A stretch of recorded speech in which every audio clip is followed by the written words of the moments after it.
Hello everyone, this is Seema here, your best friend from Blackboard Learners. Again, I'm here with the same ocean that was revolt of 1857. So let's start. Yesterday I have explained some points that was the causes of uprising of revolt 1857. There were many causes which I told you yesterday. Again, I'm going to explain once. Political causes, economic causes, social and religious causes, military causes, and immediate causes. We will try to understand each one of them one by one accordingly. So first one is political cause. Political causes में doctrine of lapse जो था Lord Dalhousie ने जिसको start किया था. State under this revolt, Nana Sahib was refused pension as he was adopted the son of Peshwa Bazirao. In the sense की doctrinal lapse हमको पता है कि क्या था इस पॉलिसी के थ्रू, जिसका भी कोई अपना वारिस नहीं होता था तो उनकी उनकी प्रॉपर्टी गवर्नमेंट को चली जाती थी, या अगर उन्होंने कोई हायर अडॉप्ट किया है, कोई अपने लिए कोई वारिस अडॉप्ट किया है तो उस केस में उनको सिर्फ पेंशन मिलता था. Awadh was annexed in 1857 on charge of मल एडमिनिस्ट्रेशन. अवध को भी इन्होंने अपने अंडर रूल ले लिया, ऐसे कि बहुत अच्छा एडमिनिस्ट्रेशन नहीं है, इस वजह से उन्होंने उसको अपने अंडर कंट्रोल ले लिया. इसमें सतारा, झांसी, नागपुर एंड संबलपुर जैसे कुछ ऐसे एरियाज थे जिनको इन्होंने अपने अंडर कंट्रोल ले लिया. इन द सेंस की डॉक्ट्रिन ऑफ लैप्स को फॉलो करते हुए इन सारे जगहों पर, सारे प्लेसेस पर उन्होंने अपना एडमिनिस्ट्रेशन एस्टैब्लिश कर दिया.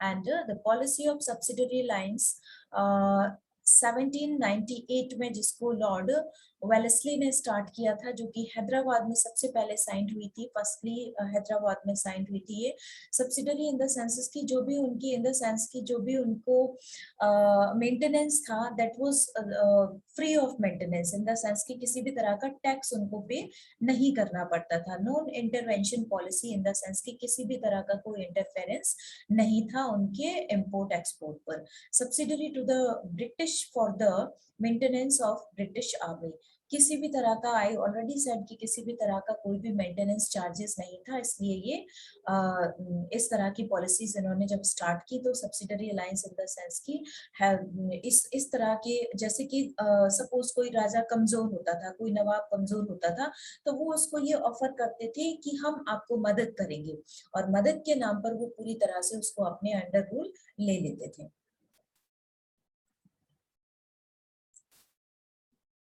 Next cause was economic में discriminatory tariff policy against Indian products. Destruction of traditional handicrafts resulted it to industrialization, which resulted in unemployment. In the sense, इस शॉर्ट में लिखा हुआ है मैंने, तो यहाँ पर आपको मैं डिटेल एक्सप्लेन करती हूँ.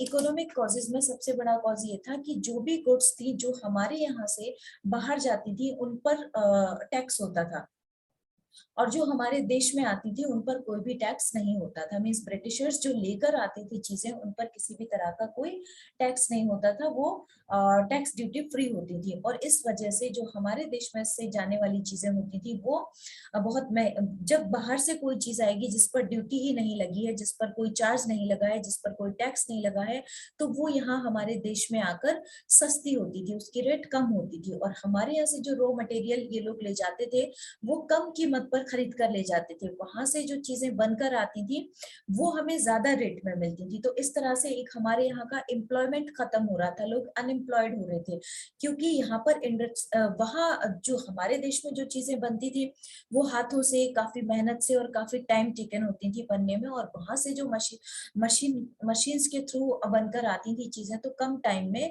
ज्यादा चीजें बनकर आती थी और फिर वो यहाँ पर आकर महंगे रेट्स में बेची जाती थी. तो इस तरह से हमारे देश में एक अनएम्प्लॉयमेंट भी क्रिएट हो रहा था, स्प्रेड हो रहा था, जिससे कि लोगों को बहुत ज्यादा मुश्किल का सामना करना पड़ रहा था. तो ये एक इकोनॉमिक इम्पोर्टेंट रीजन था जिसकी वजह से भी ये स्टार्ट हुआ. नेक्स्ट है आपका social and religious causes. Social and religious causes भी मेन इंपॉर्टेंट कॉजेज हैं for the revolt of 1857। Social reforms like anti Sati revolution जो 1829 में लेकर आया, मीन्स कुछ ऐसे ट्रेडिशंस थे जिनको की ब्रेक करने की कोशिश की गई, हालांकि ये सही था इसको ब्रेक करना। तो सती सिस्टम जो था हमारे देश में, हमारे पहले जो हमारे कल्चर में था, लॉर्ड विलियम वेंटिक ने इसको और राजा राम मोहन राय ने मिलकर इसको 1829 में खत्म करने के लिए खत्म करने की बात की और इसको फाइनली खत्म ही कर दिया गया। ये एक जब भी किसी लेडी के हस्बैंड की डेथ हो जाया करती थी तो उस लेडी को उनके जो उनकी चिता होती थी उसके साथ जल जाना पड़ता था। तो इस सिस्टम को उन्होंने खत्म करने के लिए विलियम बेंटिक एंड राजा राम मोहन राय ने इसके लिए कोशिश की और इसको 1829 में इसको पूरी तरह से खत्म कर दिया गया। तो ये यहाँ पर फिर जो एक ट्रेडिशनल जो बिलीफ सिस्टम था उसको ब्रेक करने की कोशिश की गई। तो ये एक बड़ा चेंज था कि लोग उसको, पहले कुछ और सिस्टम थे उनके, ट्रेडिशन कुछ और थे और फिर उनको बदलने की कोशिश की गई। तो सोशली इस तरह से उनको उनके जो बिलीफ सिस्टम्स थे उनको तोड़ने की कोशिश की गई। फिर विडो रीमैरिज जो थी, विडो रीमैरिज एक्ट 1856 में लाया गया, जिसमें कि बहुत ही अनपॉपुलर था हिंदू धर्म में, जिसको बहुत ही मीन्स की बहुत कॉमन था कि विडो अगर कोई है जिसके हस्बैंड की डेथ हो जाती है, कोई लेडी है, और फिर उसकी रीमैरिज वहां पर नहीं होती थी, होल ऑफ द लाइफ उसको ऐसे ही चार दीवारी के अंदर अपना जीवन जीना होता था। लेकिन इसके अगेंस्ट भी एक पॉलिसी, एक एक्ट बनाया गया जिसको 1856 में लाया गया। और इसको मैं भी मतलब ये था कि वो जो बिलीफ सिस्टम था कि ऐसा ही होगा उस पर्टिकुलर विडो लेडी के साथ, तो उसको भी ब्रेक करने की कोशिश यहाँ पर की गई। उसको भी किसी तरह से उस एक्ट को इम्पोज करके उसको बिलीफ सिस्टम को, उस बात को, उस कस्टम को तोड़ने की कोशिश की गई। फोर्सफुल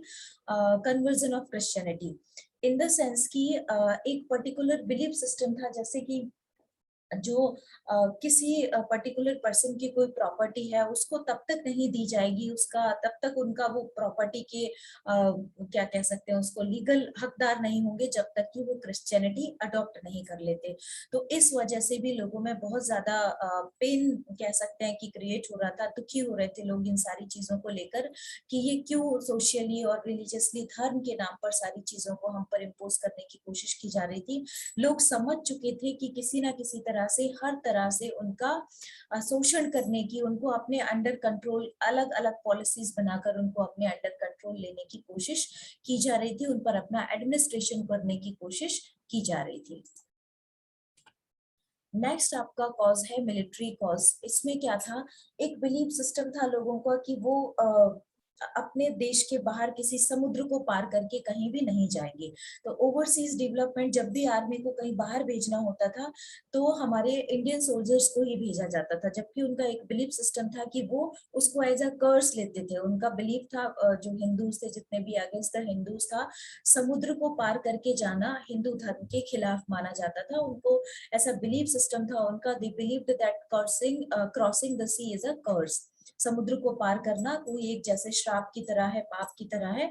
तो वो ऐसा नहीं करते थे, ये ऐसा जानते थे इस बात को, इसलिए जब भी कहीं समुद्र पार जाने की बात आती थी तो मिलिट्री में इंडियन सोल्जर्स को ही भेजा जाता था। डिफरेंसेस सैलरी में रखे जाते थे, differences in salary for the post of same rank, equal rank, equal post के लिए भी सैलरी डिफरेंसेस रखे जाते थे, जो कि एक बड़ा कारण था लोगों में विद्रोह को पैदा करने के लिए, लोगों में रिवोल्ट को जन्म देने के लिए, लोगों में इसके अगेंस्ट खड़ा होने के लिए एक बड़ा कारण था। Special provisions for European soldiers, जितने भी यूरोपियन सोल्जर्स होते थे उनको बहुत सारे स्पेशल ट्रीटमेंट्स दिए जाते थे, जबकि इंडियन सोल्जर्स के साथ ऐसा नहीं होता था। कुछ कम होती थी फैसिलिटीज इंडियन सोल्जर्स के लिए और वही यूरोपियन सोल्जर्स के लिए ज्यादा सुविधाएं दी हुई होती थी।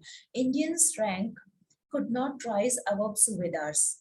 ये एक बड़ा डिस्क्रिमिनेशन था मिलिट्री में कि भारत के भारतीय जितने भी सैनिक थे, इंडियंस जितने भी सोल्जर्स होते थे, उनकी रैंक कभी भी सूबेदार जैसी रैंक के ऊपर नहीं पहुंच पाती थी, जबकि जो अदर सोल्जर्स होते थे उनको, जो इंग्लिश सोल्जर्स होते थे उनको काफी ज्यादा अच्छी पोस्ट पर प्रमोशन होते थे, उनको प्रमोशंस मिलते थे। तो इस तरह से लोगों में ये एक बड़ा दर्द था, इसको लेकर ये एक बड़ी बात थी कि हमारे साथ ही क्यों ऐसा। जब भी एक अगर लड़ाई की बात आती है तो इंडियन सोल्जर्स को चुना जाता था, जब भी फैसिलिटीज या सैलरीज की बात आती थी तो उनको कम से कम पर अपॉइंट करने और कम से कम देने की कोशिश की जाती थी। तो ये कई सारे ऐसे बड़े रीजंस थे जिन्होंने की रिवोल्ट ऑफ 1857 को जन्म दिया। कुछ इमीडिएट कॉजेस थे जिनमें इन 1856 the Enfield rifles was introduced in the companies army. Company की आर्मी में कुछ ऐसे राइफल्स इंट्रोड्यूस किए गए जिनमें क्या था, the cartridge used in this rifle had a greased cap। एक कुछ अलग सा ऐसे greased cap होता था जिसको कि bitten off before use, इसको उनको मुंह से काट कर खोलना पड़ता था। एंड हिंदू और मुस्लिम्स का जो सिपाहीज थे, जो वो सिपाही थे, पर अलार्म्ड, उनको पता था कि because they believed that the grease was made from the fat of cows and pigs। Pigs और काउस के फैट से बना हुआ होता था वो ग्रीस, जिसको कि बाइट करके खोलना होता था, which their respective religion forbid them to eat, और जो कि उनके धर्म में अलाउड नहीं था। और इस वजह से भी ये एक बड़ा इमीडिएट कॉज था रिवोल्ट ऑफ 1857 का, क्योंकि वो उसको काउ मीट और पिग का जो मीट था उसको वो लोग अपने मुंह से टच नहीं करना चाहते थे। तो this was the immediate cause of revolt of 1857। Hope you understood, आपकी समझ आया होगा ये portion. And thank you so much for watching. I always say these are your choices. यहाँ थोड़ा सा एडिटिंग टीम का एरर है, नो इशू, मैं एक्सप्लेन कर देती हूँ। These are your choices, as I always say कि ये आपकी चॉइसेस हैं, but you have to do it. And अगर आपके समझ आ रहे हैं, if these all things are beneficial for you, you can say thank you. और आपका thank you like, share, comment और सब्सक्राइब के फॉर्म में आना चाहिए, then only I will be ready for the next upcoming benefit for you, which very soon I'll bring for you। तो आप अगर अच्छा लग रहा है, आपको समझ आ रहा है, आपके लिए प्रॉफिट है, तो please like, share, subscribe, comment, press the bell icon and join the Telegram channel, जहां पर कि आपको क्वेश्चन आंसर्स और व्हाटएवर इंपॉर्टेंट नोट्स भेजे जाते हैं। लिंक हमेशा इसका डिस्क्रिप्शन बॉक्स में दिया होता है। Thank you so much. Hema Sharma, your best friend from black board learners. Stay tuned for the more upcoming important beneficial videos.